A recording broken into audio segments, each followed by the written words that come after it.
Reçu à l'hôtel de ville de Sarajevo, l'archiduc François Ferdinand vient d'échapper à un attentat à la grenade. Quelques dizaines de minutes plus tard, 2 balles et l'Europe bascule dans la guerre mondiale. Le 28 juin 1914, Gavrilo Princip, étudiant nationaliste serbe de 19 ans, vient d'assassiner l'héritier de l'Empire austro-hongrois. Dans les journaux viennois et allemands, c'est le gouvernement serbe qui a fourni l'arme. L'Autriche, grande puissance, ne peut laisser cet acte impuni. 1 mois plus tard, elle déclare la guerre à la Serbie, petite nation insoumise, protégée par la Russie. S'enclenche alors l'engrenage infernal des alliances. D'un côté, Autriche, Allemagne et Italie. De l'autre, Russie, France et Royaume-Uni. Prise en étau, l'Allemagne, alliée de l'Autriche, décide la mobilisation générale de son armée. Le 1er août 1914, elle déclare la guerre à la Russie. Puis à la France, 2 jours plus tard.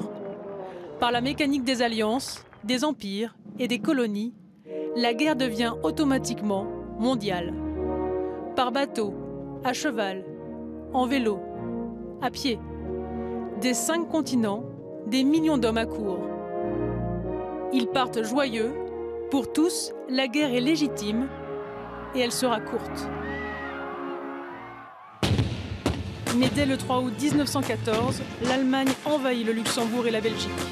Son plan, contourner la défense française et l'écraser rapidement pour se concentrer sur la Russie. Mais les Belges résistent 15 jours. Le 20 août, le petit pays tombe aux mains des Allemands. Ils foncent vers Paris, une progression fulgurante et extrêmement meurtrière. Le 22 août 1914, ils abattent 27 000 soldats français. Ce fut et reste le jour le plus sanglant de l'histoire de France. Le 2 septembre, les forces allemandes ne sont plus qu'à 45 km de la capitale. Si les Français reculent davantage, Paris sera perdu. Le 7 septembre 1914, 6 000 soldats, toujours en pantalon rouge et sans casque, sont déposés au front dans ces taxis réquisitionnés. La contre-offensive est lancée. Les aviateurs français ont repéré un retrait des troupes du front allemand. Enivrée par son succès, l'Allemagne a démobilisé 2 de ses armées pour les envoyer sur le front oriental. Une brèche inespérée d'une trentaine de kilomètres. Français et Britanniques s'engouffrent, c'est la bataille de la Marne. Sur 225 km de ligne de front, les 2 camps découvrent alors la guerre industrielle. L'armée n'avait jusqu'ici mesuré la puissance colossale des armes nouvelles. Les hommes tombent par dizaines de milliers chaque jour. Le 10 septembre, les Allemands n'avanceront plus. L'artillerie des Alliés n'est pas assez puissante pour faire reculer l'ennemi jusqu'à la frontière. La guerre de mouvement se transforme en guerre de position. Pour survivre, les armées s'enterrent fiévreusement. Und das war eine ganz normale Selbstschutzreaktion der Soldaten, die sich in Granattrichtern, Deckung suchten, die sich versteckten. Und aus diesem Selbstschutz kam dann im Grunde genommen dieses Verteidigungssystem mit Verbindungsgräben, mit Quergräben, ein tief gestaffeltes Grabensystem. Und diese Gräben, das sind nicht nur einfach Schützengräben gewesen, sondern das ist eine Unterkunft gewesen für die Soldaten. Après la bataille de la Marne, les armées s'immobilisent. Reste le nord, espace libre à conquérir. S'engage alors une course à la mer. À chaque fois, le même choc frontal de millions d'hommes et de métal. La ligne des tranchées s'allonge en continu. Elle se fixe le 11 novembre 1914, de la Suisse à la mer du Nord, sur 800 km. 5 mois après le début de la Grande Guerre, guerre qui devait être éclair et qui s'éternise, les soldats ont perdu tout espoir de rentrer pour les fêtes. Mais à certains endroits du front, l'incroyable se produit. Le soir de Noël, dans les tranchées allemandes, ce ne sont plus les canons qui retentissent, mais le chant des soldats. Spontanément, Allemands et Alliés fraternisent. Les ennemis s'échangent cigarettes, friandises, alcool. Ils jouent au ballon. Acte héroïque pour les uns, traîtrise pour les autres. Quelques heures plus tard, le déluge de feu reprend. Depuis l'hiver 1914, Français et Allemands maintiennent leur position. En sous-main, les états-majors élaborent la manière de porter le coup décisif. L'armée allemande attaque la première. Elle opte pour Verdun en février 1916. Le site est sur la route de Paris. Il est mal défendu. À la veille de l'attaque, les Allemands massent 150 000 hommes et 1200 pièces d'artillerie. Face à eux, 30 000 Français et 250 canons. Pendant 300 jours et 300 nuits, 26 millions d'obus s'abattent sur Verdun et les alentours. Les hommes sont tués debout, presque immobiles dans leurs tranchées pleines de boue et de sang. Une boucherie pour un résultat militaire nul. Les Français ont résisté pied à pied. Les troupes allemandes sont refoulées sur leur position de départ. 300 000 hommes ne se relèveront plus. L'engagement des armées est alors total. Le nombre de pays belligérants s'accroît. Les théâtres de conflit se multiplient, dans les airs, sur la mer. Mais c'est sur terre que le destin de la guerre se joue. La France, prise dans la tourmente de Verdun, a dû confier le commandement aux Britanniques pour la gigantesque offensive sur la Somme, qui devait être pour la première fois commune.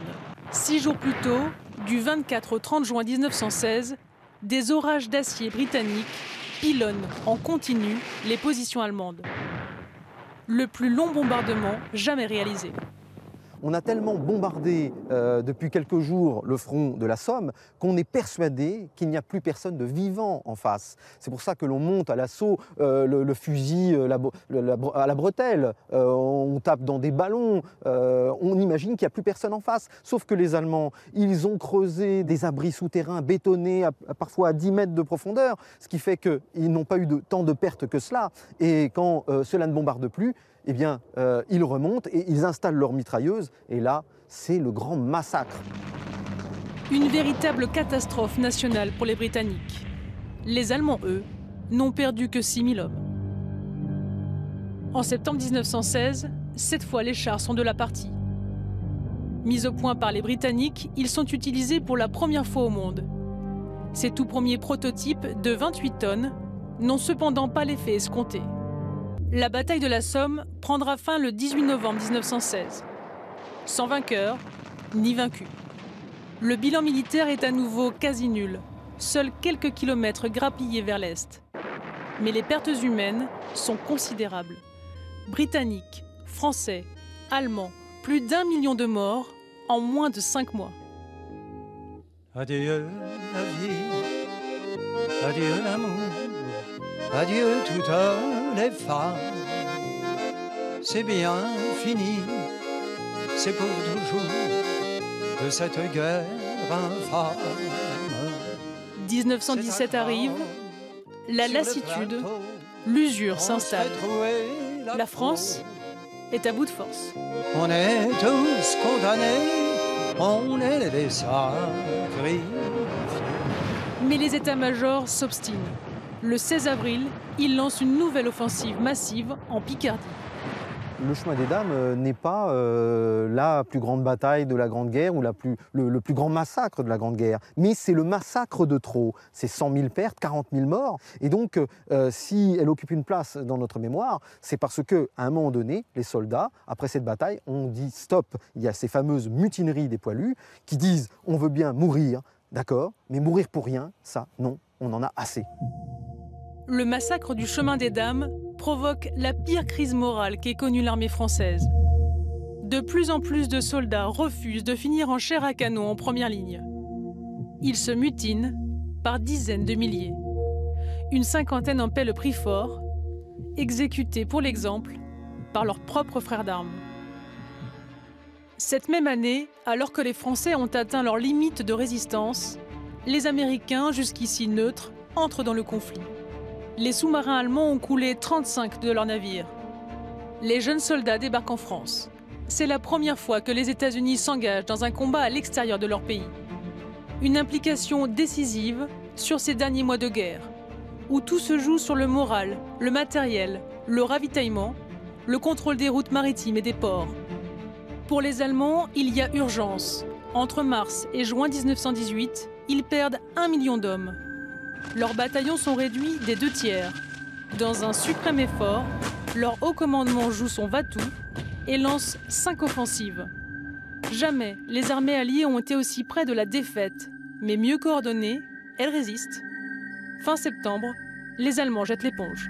Germany collapses because it's under pressure on several fronts, and it's under pressure at home, and it's under pressure on the battlefield. Ils ne peuvent plus se nourrir, ils n'ont plus assez d'essence, ils n'ont plus assez de fer, ils n'ont plus assez d'ouvriers, ils n'ont plus assez de soldats. Der Krieg ist endgültig verloren, als die deutsche Frühjahrsoffensive 1918 scheitert, als über 2 Millionen Amerikaner in Frankreich kämpfen.